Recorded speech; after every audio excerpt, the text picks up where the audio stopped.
China, sumuko, walang nagawa sa Pilipinas. Yun ang title ng panonoorin natin ngayon mga kapatid.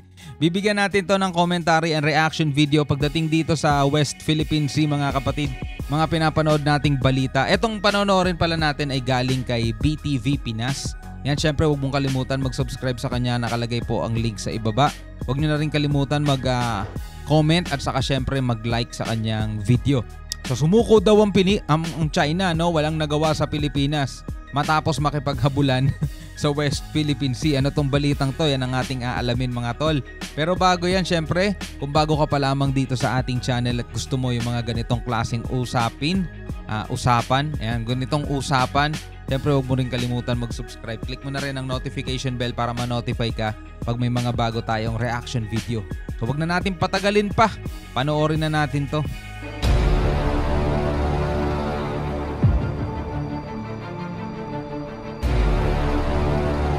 Tama yung maliit na barko ng ng PCG, no. Sinusundan, binubuntotan talaga ng China eh. Ayan, no. China Coast Guard. Ito yung atin to eh. Tapos tingnan mo, Philippine Coast Guard hinarang siya.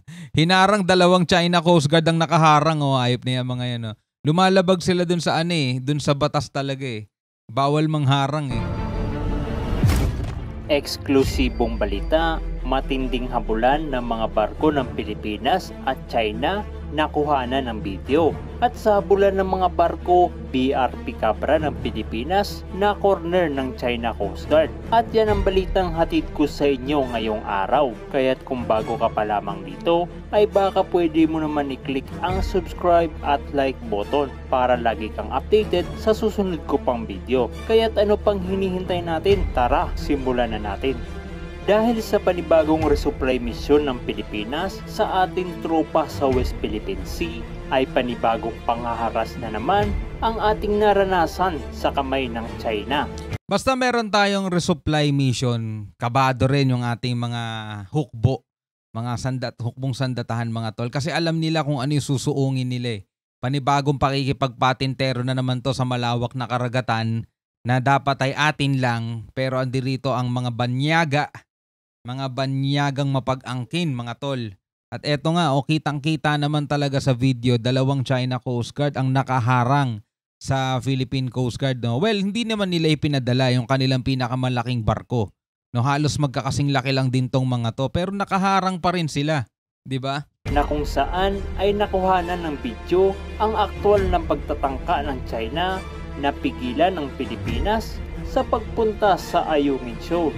Tila gusto ng China na mawalan ng supply ang ating istasyon sa West Philippine Sea upang makuha na nila ito ng tuluyan.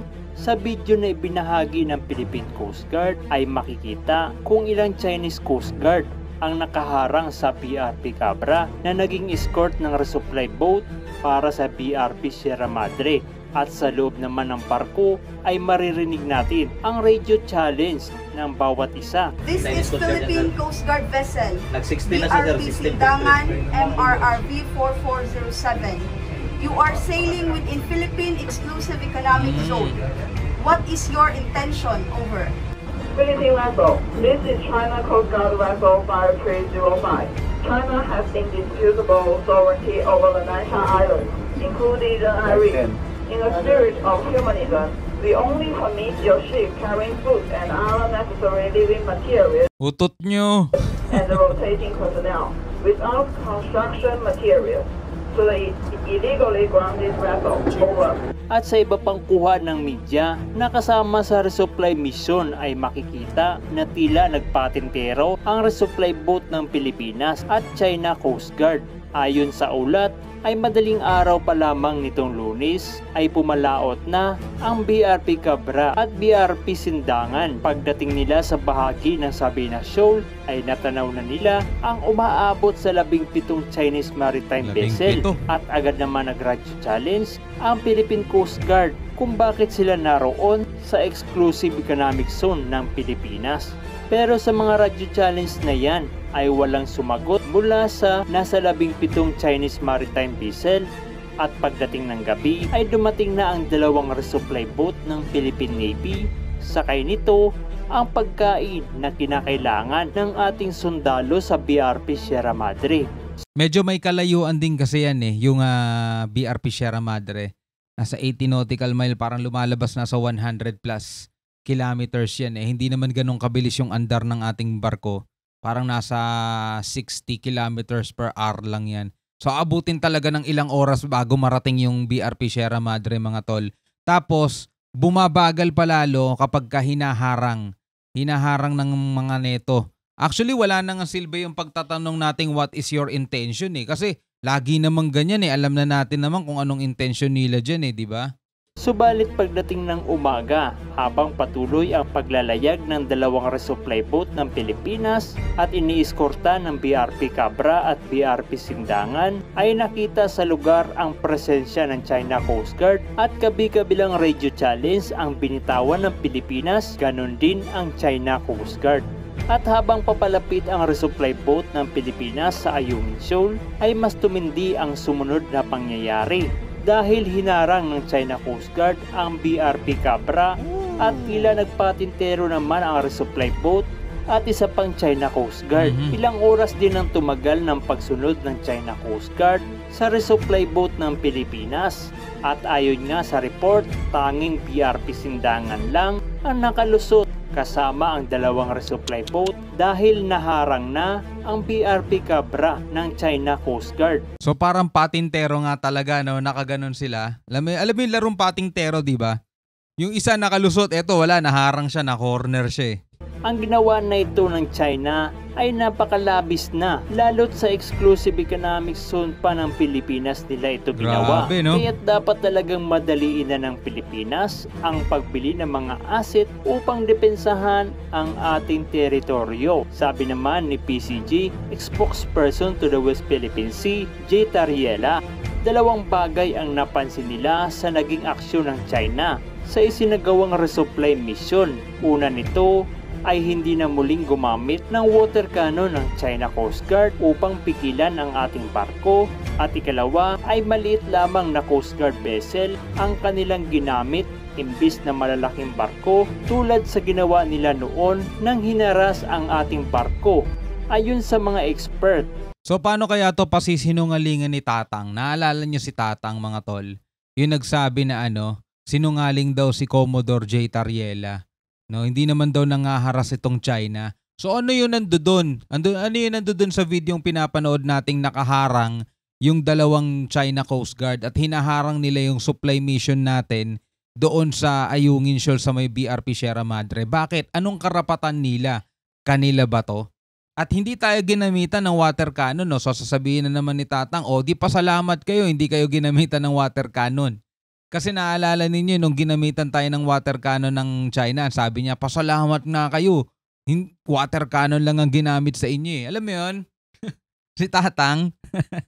Ay dahil umano ito sa kakayahan ng maliit na barko ang mabilis na pagmamaniobra, kaya't maliit na vessel ang ginamit ng China. Kung titingnan natin lahat ng anggulo, ang ginawa ng China ay parang tinanggalan tayo ng karapatan sa sarili nating teritoryo. Tama. At talagang nakakapang-init ito ng ulo. At kung ang maritime vessel ng China ay nasa Sabina Shoal na, ay dapat gumawa na agad ng aksyon ang Pilipinas dahil tila nangangahulugan na ang bahagi na ng Sabina Shoal ang kanilang susunod na sasakupin. Pwede rin kabayan maglagay ng EDCA site ang Estados Unidos sa lugar bilang tulong sa pagbabantay sa ating teritoryo. Hay nako talaga China, sumusobra na kayo. Samantala, sinagot naman ni Senator Bato de la Rosa ang pahayag ng opisyal ng China na si Wang Xilian na tangi mga pagkain lamang na supply at pangangailangan ng tropa ng BRP Sierra Madre ang dapat dalhin ng Pilipinas. Bakit? Sabi ni Senator de la Rosa, ay sino kayo upang magdesisyon kung ano ang aming dadalhin sa Ayungin Shoal?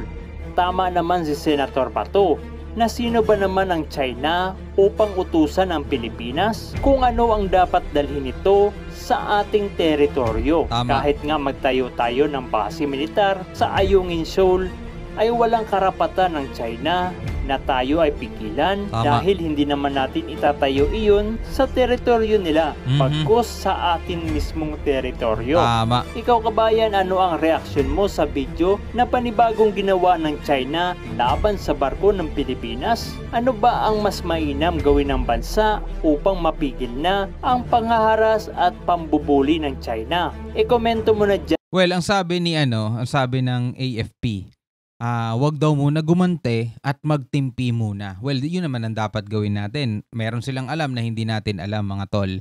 Pero kung nakikita natin kung ano ang ginagawa ng mga barko, mga CCG. Ang liit ng barko natin, grabe oh. Well, ang liit ng barko natin kumpara dito sa dalawang to. Well, kitang-kita natin kung ano yung ginagawa nila dito tuwing magkakaroon tayo ng resupply mission, mga construction material o mga building materials para kumpunihin, syempre, para din naman sa kaligtasan ng mga tao na nandoon sa BRP Sierra Madre. Kasi mga tol, kung titignan nyo, di ba, hindi nyo na maitatanggi, mga kapatid, talagang ano na yun, talagang bibigay at bibigay yun, tipong magkamali ka ng tapak doon, mukhang lulubog ka eh. Diba? Lalaglag ka doon sa pinakailalim nun at mapapahamak yung mga sundalo doon. Napakalayo pa naman nun. Ilang oras bago makarating ang tulong.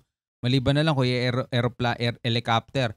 Pero kung makikita mo mga tol, dito pa lang sa pagdadala natin ng mga building materials o construction materials, hinaharang tayo. Paano na ngayon? Paano na kaya ang magiging sitwasyon kapag maisa sa katuparan na o gagawin na yung proposal ni Senator Cheese na gumawa ng permanent na ng outpost diyan, shelter, babudgetan daw niya ng 100 million, sabi ng ibang senador kulang daw 'yon. O sige, sabihin na nating 500 million kung meron Pilipinas niya, no.